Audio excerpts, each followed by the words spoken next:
मुतवसित सिराए सिंध आवाज़ news. Thailand में मुर्दनि खे फिल्मूं ॾेखारण लाइ कब्रस्तान में नुमाइश। बैंकॉक थाईलैंड में कब्रस्तान में अहिड़ो इवेंट मुनक़िद कयो वियो जंहिं ते यकीन करणु ॾुखियो आहे। परॾेही मीडिया मूजिबि थाईलैंड जे हिकु चीनी कब्रस्तान में निंड सुतल माण्हुनि यानी मोलनि लाइ फिल्मनि जी ख़ासि स्क्रीनिंग कई वई। उत्तर थाईलैंड जे सूबे रेचिशमा में अहिड़ी अनोखे प्रोग्राम जो बंदोबस्तु कयो वियो।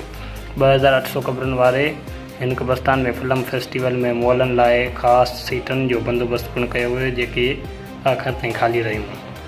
उहो अजीब प्रोग्राम जून जे महीने में थियो ऐं उन जो मक़सदु दुनिया मां लाॾणो करे वियल माण्हुनि खे फिल्मनि जा मज़ा माणण जो मौक़ो फ़राहम करणु हो। इहो इवेंट 5 ॾींहंनि ताईं जारी रहियो ऐं फिल्मनि जी स्क्रीनिंग दौरान कब्रस्तान जे अमले जा 4 माण्हू मौजूदु हुआ।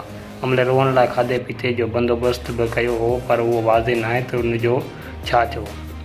वधीक अहिड़ियूं ख़बरूं ॾिसण लाइ असांजे YouTube चैनल खे सब्सक्राइब कंदा।